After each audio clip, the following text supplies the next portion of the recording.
Role Solapur शहरामध्ये जे QR code लावण्यात आलेले आहे त्या QR कोड आता आमचे घंटागाडीचे जे ड्रायव्हर आहेत ते स्कॅन करणार आहे आणि त्याचबरोबर ज्या भागात घंटागाडी जात नाही आहे त्या भागात आम्ही प्रत्येक नागरिकांना QR कोडचे स्टिकर दिलेले आहेत। ते स्टिकर त्यांनी त्यांच्या डस्टबिनला म्हणजे त्यांच्या घरची जी कचराकुंडी आहे त्याला ते लावणं बंधनकारक आहे, जेणेकरून ते डस्टबिन जेव्हा ते घंटागाडीजवळ नेतील तेव्हा आमचे कर्मचारी ते QR कोड स्कॅन करतील आणि तुमच्या घरातल्या कचऱ्याचं जे आहे म्हणजे तो कचरा कशा पद्धतीचा आहे त्याचं QR कोडमध्ये एंट्री होईल आमच्या ॲप्लिकेशनमध्ये आणि त्याचं त्यानुसार ते ऑप्शन ते निवडलं जाईल। मला कळेल की कुठल्या घरातून कशा प्रकारे कचरा आम्हाला मिळालेला आहे। प्रत्येक घरात जर घंटागाडी जात असेल तर प्रत्येक घरी जाईल आणि जर घंटागाडी जात नसेल एखाद्या गल्लीमध्ये तर त्या ठिकाणी नागरिकांनी स्वतः सहकार्य करून घंटागाडीपर्यंत कचरा आणून द्यायचा आहे। कचरा आणून देण्याच्या अगोदर तुम्ही तो कचरा तुमच्या डस्टबिनला ते स्टिकर लावून द्यायचे आहेत आणि ते स्टिकर लावून तो कचरा तुम्ही घेऊन यायचा आहे घंटागाडीपर्यंत।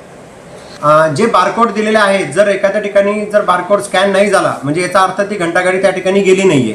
तर त्याचं रेकॉर्ड वेगळं बनणार आहे आणि प्रत्येक नागरिकांच्या घरी ते बारकोडच्या सिस्टीमनुसार स्कॅन होणार आहे आणि स्कॅन झाल्यानंतरच आमच्याकडे एंट्री येणार आहे की त्या घरी घंटागाडी गेली होती आणि तिने तो कचरा उचललेला आहे। तर नागरिकांना पण एक आवाहन करतो आहे की आपला कचरा जो आहे तो सॅग्रिगेट स्वरूपात द्यावा, ओला कचरा वेगळा द्या, की कचरा कर्मचाऱ्यांना सहकार्य करावं आणि कचरा घेतल्यानंतर ते स्कॅन करताय का नाही हे पण नागरिकांनी महानगरपालिकेला कळवावं।